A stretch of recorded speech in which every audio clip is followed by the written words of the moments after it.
எந்த ஒரு விருது வாங்கினாலும் வீட்டில் போய் பார்த்து வணக்கம் சொல்லி பார்த்தாட்டே இப்போ அவர் எதுவும் அவர் மேலே எனக்கு தனிப்பட்ட ஒரு முறையில் ஒரு கூட பிறக்காத ஒரு அண்ணன் மாதிரியே ஃபீல் பண்ணி அதே மாதிரி அமரனை பொறுத்தேன்.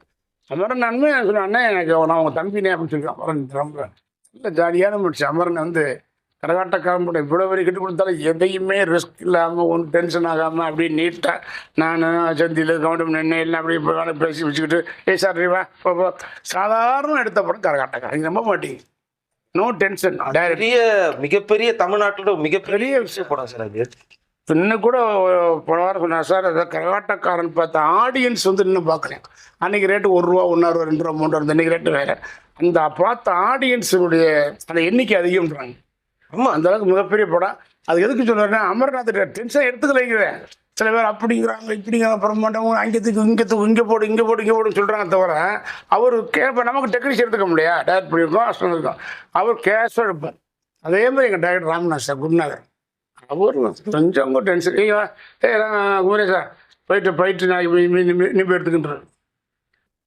கரகாட்டக்காரன் எப்படி சார் செட் ஆச்சு, எப்படி அதை பிளான் பண்ணீங்க? அது கரகாட்டக்காரன் வந்து அது பாட்டுக்காரன் ஷூட்டிங்லேயே ஒரு நாடகத்தை ஆரம்பிக்க போனால் பரம்பரை பேசும்போது பாட்டுக்காரன் மாதிரி கரகாட்டக்காரன் வச்சு ஒரு முழு படம் பண்ணலாம்னு அப்படி பேசிக்கிட்டோம். முழு படம் ஒரு ஹீரோ பண்ணால் இது வரைக்கும் வரல. ஏன்னா எல்லா படத்தையும் நான் அனலைஸ் பண்ணுறதுனால ஒரு முழு படம் ஒரு ஹீரோயினி வள்ளியை கரக வச்சு அப்போ நான் அந்த நொடிக்கல்பட்டியில் எங்கள் ஊர் பக்கத்தில் நொடிக்கல்பட்டி கரகாட்டம் மாதேஸ்வர வாசிக்கு நான் பார்ப்பேன். நான் அப்போ அம்மனை சொல்லுவாங்க அப்படின்னா தில்லானா மோகனம் படம் வந்து ரொம்ப பிடிச்ச விடாங்க. ஏபிஎன் படம் எல்லா படம் பிடிக்கும்.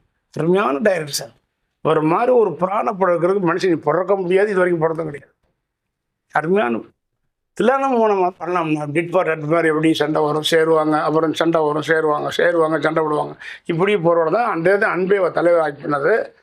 அந்த மாதிரி பண்ணான்னு பிளான் பண்ணி அப்படியே ஒரு லைன் பண்ணியிருந்தார் அவர். அப்புறம் போட்டோம். அப்புறம் சென்ட் ஒரு சின்ன ஒரு சிட்டு வச்சுருந்தார் கரகாட்டம். ஏன்னா நீங்கள் தனியாக வச்சுக்கிட்டீங்க முழு படம் பண்ணலாம்னு பண்ணுவாங்க நான் பண்ணிட்டு அப்புறம் அவரை எல்லாம் உட்காந்து பேசி கரெக்டாக வந்து ஃபுல்லாக பண்ணிட்டார். கரகாட்டக்காரன் வந்து பார்த்தீங்கன்னா chit A class B class தனியாக பிரிப்பாங்க. ஆனால் இது வந்து எல்லா கிளாஸ்லேயும் வந்து இறங்கி அடிச்ச படம். அதுக்கு என்ன காரணம் முதல்ல பேசுகிறேன். ஏன்னா இந்த கரகாட்டத்தை வந்து சார் நான் பார்த்துருக்கேன். எங்கள் ஊரில் கரகாட்டம்னா நான் போய் பார்க்காம இருக்க மாட்டேன்.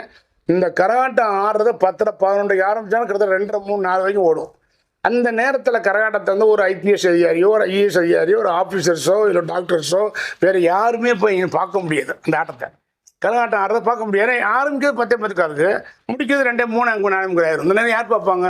அதை ஸ்க்ரீனில் பார்த்த உடனே அந்த பாட்டு காமெடி அந்த டான்ஸு அந்த கரகம் எல்லாம் பார்த்து நம்ம ரொம்ப. நீங்கள் கரகம் ஆடினதப்போ அது கொஞ்சம் பயிற்சி எடுத்துக்கிட்டீங்களா இல்லை வேறு ஏதாவது பண்ணிட்டீங்களா? இல்லை எனக்கு வந்து அங்கே பார்த்த டான்ஸ் மூமெண்ட்லாம் ஞாபகம் இருந்தது. டிகேஎஸ் பாபு மாஸ்டர் தான் சொன்னேன் எடுத்துட்டீங்க சார் எங்கள் ஊர் ஆட்டம் 2 3 ஆட்டம் இருக்கிற ஆடுறீங்க சாங்க போடுங்க அப்படின்னு நானும் சார் எல்லாம் போட்டு 2 3 ஆட்டம் ஆடணும் எங்கள் ஊர் சைடில். அப்புறம் மாதம் அது 2 3 நல்லா வச்சுட்டாரு. அந்த மாதிரி பயிற்சி எடுத்துட்டீங்கன்னா அதாவது ஒரு கரகம் தான். இப்போ அபூர்வ கமல் சார் அந்த காலம் மடைக்கிறாங்கல்ல, சரி அது முக்கிய தெரியாது யாருக்கும். அது மாதிரி இன்னைக்கு இந்த கரகம் எப்படி நினைச்சு இன்னைக்கு வச்சுருந்தாங்க. அந்த வாழைப்பழம் காமெடி விட தெரியாத மாதிரி இன்னைக்கு இந்த கரகத்தை எப்படி வச்சு ஆடினாரு, கரகம் எப்படி நிற்கிது இப்படின்றாங்கல்ல, அது அப்படி இருக்கட்டும் அப்படி இருக்கட்டும். கிளைமேக்ஸ் சொல்லுங்க சார். அந்த படத்தோட முக்கியமாக கிளைமேக்ஸ் தீ மிதிக்கிற அந்த காட்சி நிஜமாவே தியேட்டர்லேயே வந்து பார்த்தீங்கன்னா எல்லாருக்குமே ஒரு மாதிரியான பெரிய வைப்பு. சரி நானே உண்மையிலே எனக்கும் அவ்வளோலாம் அந்த ஃபோர்ஸ் டைம் ஆனால் எனக்கு டான்ஸ் மூமெண்ட் எதுவுமே தெரியாது சார். பக்கா வில்லேஜ் பண்ணுவேன் தவிர தலைவரோட பார்த்துருப்பேன் எல்லா படம் பார்க்கணும் தவிர டான்ஸ் வராது. ஆனால் என்ன அந்த பாட்டு தம் வேப்பிலை பிடிச்சி ஆட்டம் தன்னாலும் வந்துச்சு சார். அப்புறம் ஆடிட்டு வரும்போது மாசு என்ன பண்ணால் அந்த நெருப்பு வந்தோன்னு என்ன பண்ணுறாருன்னா நெருப்பில் எங்கள் ஊர்லாம் பூக்கள் வரும்போது ஓடுவாங்க எல்லாம் கிடுக்கிட்டுன்னு ஓடுவாங்க வேகமாக. இவர் மாசு என்ன பண்ணுறாரு மானிட்டர் இருந்தோன்னா அப்படி எல்லாமே நின்றுக்கிட்டு ஆட சொன்னார். சார் மாஸ்டர் நின்றுக்கிட்டு ஆடுங்கம்மா மாஸ்டர் நீங்கள் ஓடணுமா சொல்லி நிற்க சொல்லி இல்லையா நின்று ஆடணும் இன்னும் கொஞ்சம் சென்டிமெண்ட் வரும்னு சொன்னார். நான் கூட என்ன அப்படி அப்படியே மாஸ்டர் சரி ஓகே ஆடணும் அது கரெக்டாக அது சக்ஸஸ் பண்ணிட்டார். டிகேஎஸ் பாபு சொன்னார் நிற்க. ஆனால் அவர் முஸ்லீம் அவர் டிகேஎஸ் பாபு இஸ்லாமிய கூட பாருங்க ஒரு அந்த பாடம் எடுக்கும்போது அவர்லாம் விரதம் இருக்கிறார். ஓ டான்ஸ் மாஸ்டர் டிகேஎஸ் பாபு அந்த சாங் எடுக்கும் போதெல்லாம் அந்த எடுக்கும்போதெல்லாம் அவர் NV சார் மாட்டார் அந்த மாதிரி விரதம் இருந்தார். நின்று ஆனது அவரை வச்சார். ஏன்னா எனக்கு இன்னும் கூட நல்ல ஞாபகம் இருக்குது. தியேட்டர்ல வந்து அந்த காட்சி ஐயோ ஐயோ எல்லாருக்கும் ஒரு மாதிரி நிஜமாவே அந்த சாமி இறங்கி வந்த மாதிரியான ஒரு அந்த உண்மை. மியூசிக் கிளைமேக்ஸ்ல இப்ப கூட அந்த பாக்குறதுக்கு அவ்வளவு பயங்கரமா இருக்கும். நல்லா சொன்ன, நல்லா அடி, சரியான அடி, உங்க வீட்டு அடியே எங்க வீட்டு அடியே. வில்லன் சந்தான பார்த்து ஒரு மாதிரி ஆயிடுவாரு. இவங்க 2 பேரும் இறங்கி நடந்து வரதை பார்த்து அவரே கொஞ்சம் அதிர்ச்சியார. அதாவது இந்த காமெடியா அப்படியே ஆரம்பிச்சு அப்படியே போய் டான்ஸ் போட்டு ஆடி போய் போய் போய் கடைசியா நச்சுட்டு அந்த படம் உட்காந்து ஆன உடனே டோட்டல் ஃபிலிம் வந்து தூக்கிடுச்சு. இந்த ஒரு பாட்டு போதும் மாதிரி வச்சாங்க. தியேட்டர்ல எல்லாம் அவ்வளோ கிளாப்ஸ் கிளைமேக்ஸ். நிறைய பேர் ஆட்டம் ஆடி சாமி யாருன்னா.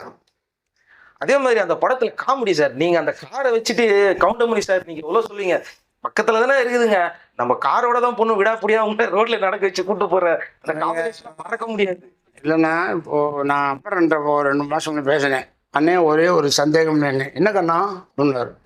நான் கரகாட்டக்காரன் படத்தில் கவுண்டர் மணி என்ன சொல்லுவார், கேட்பார், இவங்க கேட்பான், சந்தியில் கேட்பான்,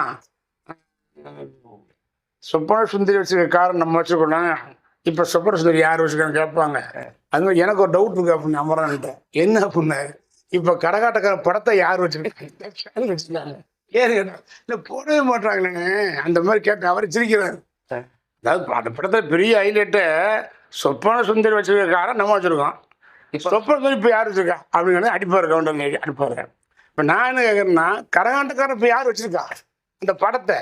ஏன்னா டிவியில் எதுவுமே வரலையே, கொரோனா கூட பொறுமையாக வரவே இல்லையே படமே. அது நல்ல ஒரு ஜாலியான படம். இன்னைக்கு சொல்லுவாங்க அத்தனை டிப் பார்த்தேன், 10 டிப் 20 டிப் 30 டிப் இல்லை தூர்தர்ஷனில் அடிக்கடி ஒளிபரப்பிக்கிட்டே இருப்பாங்க. அப்படியா? இது பிரைவேட்டில் இப்போ என்ன தெரியல, சேனல் யார் இருக்குன்னு தெரியல, உண்மையை தெரியல.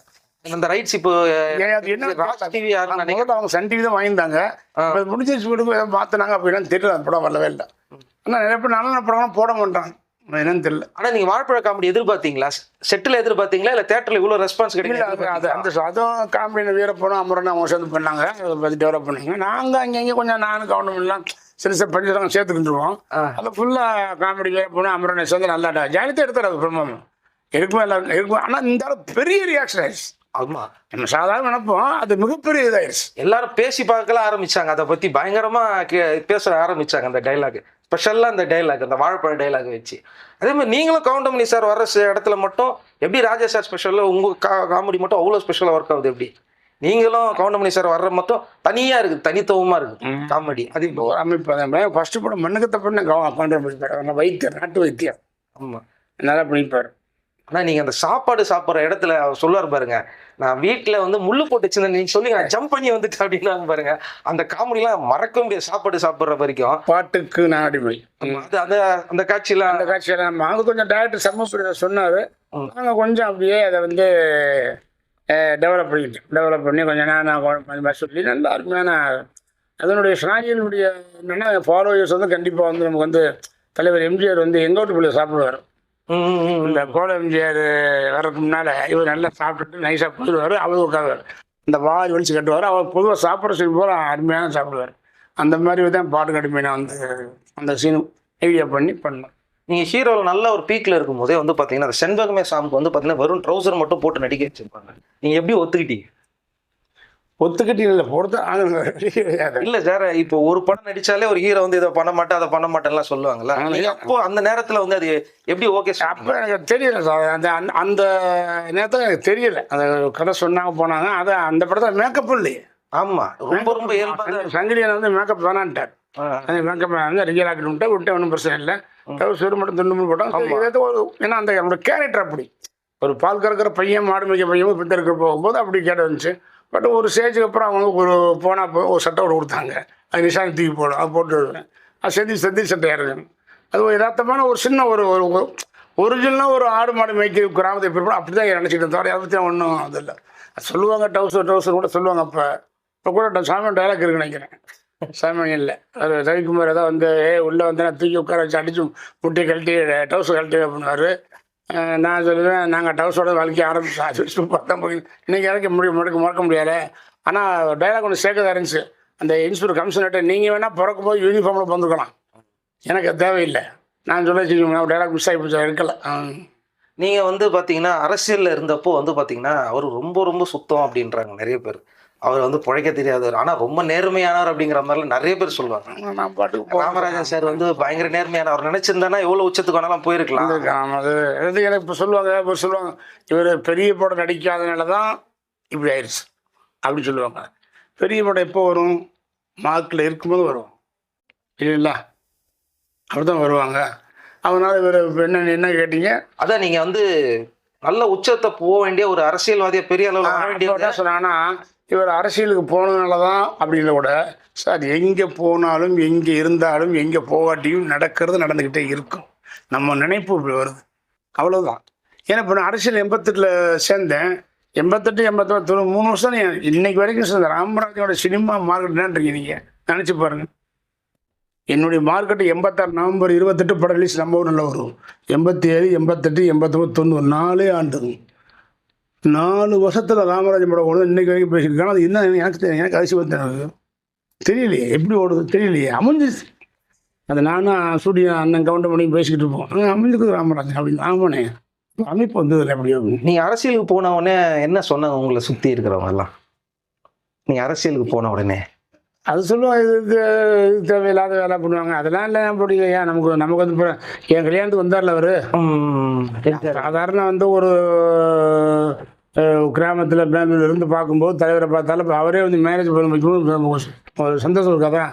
இந்த சந்தோஷம் அவரை பெருமைப்படுத்த தான் போன தவிர எதிர்பார்த்து நான் போகலை. எதிர்பார்த்து நான் போகலை. ஏன்னா அது போவேன் மீட்டிங் பேசி வருவேன், தலைவரை சொல்லுவேன், அம்மா சொல்லுவேன், கட்சி சொல்லுவேன், வந்துடுவேன் போய் அவ்வளோதான். அது ஒரு பெரிய இதுவாக எடுத்துக்கிறாங்க. இருந்தாலும் படங்கள் வந்து அமையிற நேரத்தில் அது கரெக்டாக வரல. எப்போ சினிமாவில் நடிக்கும் இப்போ வந்து எப்படி வந்துச்சு?